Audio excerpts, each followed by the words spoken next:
윤석열 대통령이 성경을 읽고 있습니다. 감옥 안에서 성경을 읽고 있습니다.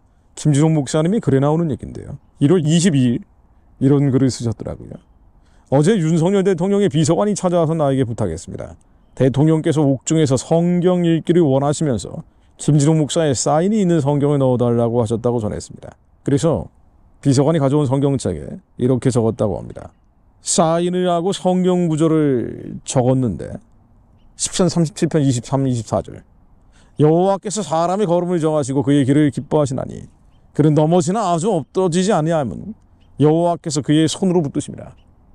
김진홍 목사 본인도 권위주의 정부 시절에 15년형을 받고 성경 읽고 성령 체험을 하고 하나님을 만났던 인물이죠.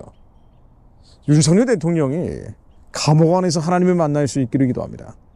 이건 그를 좋아하건 싫어하건 적어도 그리스도인이라면 해야 되는 기도예요. 그렇지 않습니까?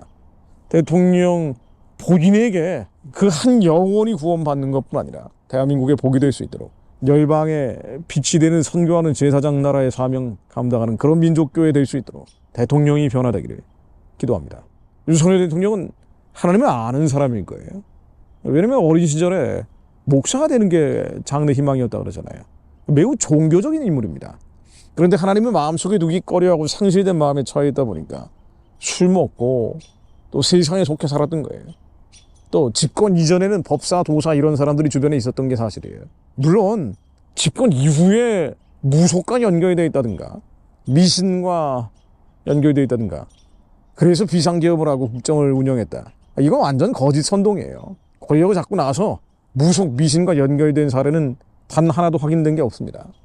그런데 정치 초년 시절에 여기저기 자문구하면서 명태균이니 뭐니 건진, 천공 이런 사람들이 주변에 있었던 건 사실이에요. 그런데 집권 이후에는 다 끊어버렸다는 거 아니에요. 지금 나온 사실관계에 따르면. 어쨌든 윤 대통령은 하나님을 알던 사람인데 하나님의 마음속에 두기 꺼려하는 상실된 마음에 오랜 기간 처해 있었던 겁니다. 그러나 감옥이 그 사망의 음침한 골짜기가 하나님을 만날 수 있는 기회가 될 수 있기를 충보해야 돼요. 그래서 슬픔이 변해 춤이 되고 눈물이 변해 기쁨이 될 수 있도록 기도해야 됩니다. 하나님이 어떤 인생을 음침한 사망의 골짜기, 불붙는 용광로 속으로 보내시는 이유는 재앙이 아니라 심판이 아니라 마지막까지 오래 참고 인내하시면서 하나님께 돌아오기를 바라시는 거죠. 윤 대통령이 하나님께 돌아오기를 기도합니다. 그가 하나님을 어렴풋이 알고 있는 것이 아니라 온 마음과 힘과 뜻과 생명을 다해 하나님을 사랑하는 자 될 수 있기를 기도합니다. 고린도후서 1장 8, 9절로 형제들아 우리가 아시아에서 당한 환난을 너희가 알지 못하기를 원치 아니하노니 힘에 지나도록 심한 고생을 받아 살 소망까지 끊어지고 우리 마음에 사형 선고를 받은 줄 알았으니 바울도 얼마나 고생을 많이 했어요. 감옥 안에 갇힌 일도 숱하게 많았죠. 그런데 하나님이 이렇게 죽음과 사망과 살 소망이 끊어진 심한 고생을 시키는 이유는 억울하고 원통한 일들을 겪게 하시는 이유는 이렇게 고백합니다. 오직 죽은 자를 다시 살리시는 하나님만 의뢰하게 하십니다. 하나님만 믿게 하기 위해서. 그런데 하나님께서 이 심한 고생, 살 소망이 끊어진 사형 선고를 내리시는 이유는 인생이 끝났어 망했어라고 그야말로 급전직하로 추락시키는 이유는 하나님께서 사람을 의지하지 말고 바로 하나님을 의지할 수 있도록 길을 열어주시는 거예요. 성경은 이렇게 기록되어 있습니다. 우리로 자기를 의뢰하지 말고 오직 죽은 자를 다시 살리시는 하나님만 의뢰하게 하십니다. 그래서 사망에서 우리를 건져주시려는 거예요. 윤석열 대통령이 사람을 의지하지 않고 호흡이 있는 사람들을 의지하는 것이 아니라 뭐 누구를 의지하고 그런 얘기도 많이 나오잖아요. 그게 아니고 오직 하나님만 의지함으로 감옥에서 나오는 것은 물론 대한민국의 부림절이 올 수 있도록 하만의 장 때 하만이 달릴 수 있기를 역전과 반전극이 일어날 수 있기를 기도합니다. 지금 이 법조 카르텔에서 주도하고 있는 정치 카르텔에서 주도하고 있는 이 어이없는 일들은 정말 윤석열 개인에게 억울하고 원통한 일이에요. 그런데 그렇기 때문에 그런 심령이 가난한 자가 하나님을 만나 천국을 누릴 수 있습니다. 그가 하나님을 만날 수 있기를 기도합니다. 하나님을 진정으로 알 수 있기를 기도합니다. 전심을 다해 하나님이 사랑하는 자가 될 수 있기를 기도합니다. 이승만 대통령도 하나님에 대적하는 사람이었죠. 기독교를 비아냥거리고 조롱했던 사람이에요. 유교의 뿌리 깊은 인습에 갇혀있던 사람입니다. 근데 이 사람이 대한제국 말기에 국사범으로 몰려서 사형 선고로 당하잖아요. 그러니까 나중에 감형이 됐다고 하지만 무기징역이 됩니다. 이 사형 선고로 당해서 춘향이가 목에 차는 칼을 차고 있을 때 선교사가 던져준 성경이 건네준 성경이 기억난 거예요. 이 성경을 읽다가 그것도 소리내어 읽다가 영적전쟁은 소리의 전쟁이기 때문에 머리로 생각한 게 아니고 소리내어 읊조리다가 하나님을 만나죠. 감옥 안이 빛으로 가득 차고 그 빛 가운데 본인이 빨려 들어가는 것 같은 체험을 하는 거예요. 그리고 모든 것이 달라집니다. 나의 영혼을 구원하신 하나님께서 이 민족을 구원해 주십시오. Save my soul, save my country. 그 유명한 기도문이 여기서 나옵니다. 그럼 이승만은 새로운 사람이 된 거예요. 사형 선고로 당해서 완전히 차에서 많이 끊어진 상태였지만 나는 이미 구원받았기 때문에 당장 죽어도 여한이 없어. 나는 구원받은 사람인데 그 구원의 기쁨을 노래하기 시작한 거예요. 감옥 안에서 복당이라고 예배를 드리기 시작한 겁니다. 주변에 있는 양반 출신 수감자들을 전도했습니다.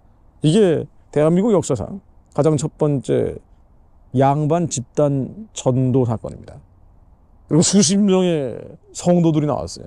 감옥 안에서 유교학자였던 사람, 유학자였던 사람들이 그리스도인들이 된 거예요. 예배만 드린 거예요. 기도만 한 거예요. 성경을 읽었던 겁니다. 그리고 그 기쁨이 가득 차서 찬송하고 기도할 때 하나님이 역사하신 거죠.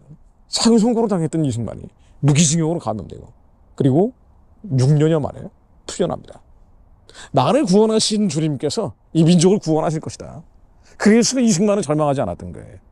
다를 포기하고 낙심낙담할 때 일제시대가 시작이 되고 한일합방이 된 다음에도 절망하지 않았어요. 한국교회 핍박이라는 책. 이게 한일합방 되고 나서 1913년도에 쓴 책 아닙니까?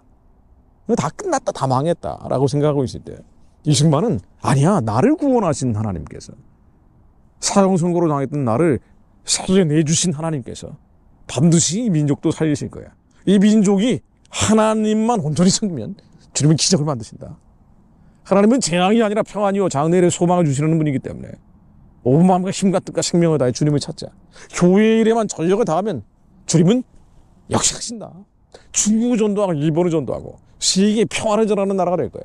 그래서 동쪽에 마치 이스라엘처럼 하나님께서 택하신 나라예요. 이게 대한민국이야. 이승만이 1913년도에 했던 얘기입니다. 그로부터 6년 뒤에 3.1운동이 벌어지죠. 이승만은 이 한성 감옥의 체험을 통해서 자신은 예수 안에 새로운 피조물을 거듭났고 조선이 살 길은 오직 하나님을 만나는 기독교 국가가 되는 것밖에 없다. 그래서 기독교 국가를 세워야 된다는 확신을 갖게 된 거예요. 이제 35년을 버틸 수 있었던 힘이 여기서 나옵니다. 그리고 1948년 5월 31일 초대국회에서 기도하며 대한민국을 시작을 합니다. 왜 한국이 쓰레기통에서 꽃이 피는 것처럼 이 나라가 근대화된다든가 민주화된다든가 모두 불가능하다고 할 때 수많은 기적들을 체험하며 여기까지 왔는 거 아니에요? 하나님이 개입하신 거예요. 그 하나님이 개입하심을 믿는 자들이 말씀으로 기도했기 때문입니다. 이승만의 변화가 대한민국 국민들에게 또 그 후손들에게 수많은 사람들에게 복이 된 겁니다. 바로 감옥 안에서의 사망의 체험입니다.